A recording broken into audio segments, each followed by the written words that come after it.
Sealed cover 500 పేజీల తుది నివేదిక జస్టిస్ పీసీ ఘోష్ కమిషన్ రూపొందించిన కాళేశ్వరం ప్రాజెక్టు చరిత్ర సిద్ధంగా ఉంది. కమిషన్కు ప్రభుత్వం ఇచ్చిన గడువు రేపటితో ముగియనుంది. దీంతో రేపు లేదా ఆగస్టు 1న ప్రభుత్వం ముందు నివేదిక ఉంచే అవకాశం ఉంది.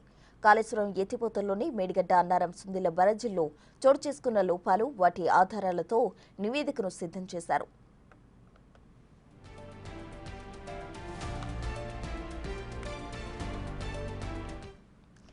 నిబంధనలకు విరుద్ధంగా అధికారులు నిధుల దుర్వినియోగానికి పాల్పడినట్టు కమిషన్ గుర్తించింది. ఐఏఎస్లు, ఇంజనీర్ల మధ్య సమన్వయ లోపం ఉన్నట్టు తెలిసింది. నాటి ప్రభుత్వ పెద్దలు నేరుగా క్షేత్రస్థాయి సిబ్బందితో సంప్రదింపులు చేయడంతో రాష్ట్ర స్థాయి ఉన్నతాధికారులకు సమాచారం లేకుండా పోయింది.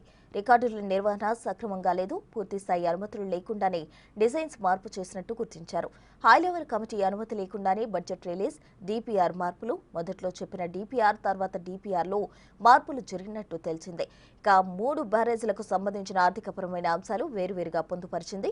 బహిరంగ విచారణ సందర్భంగా సాక్షులు ఇచ్చిన స్టేట్మెంట్ ఆధారంగా పీసీ ఘోష్ కమిషన్ నివేదికలో అంశాలను చేర్చింది.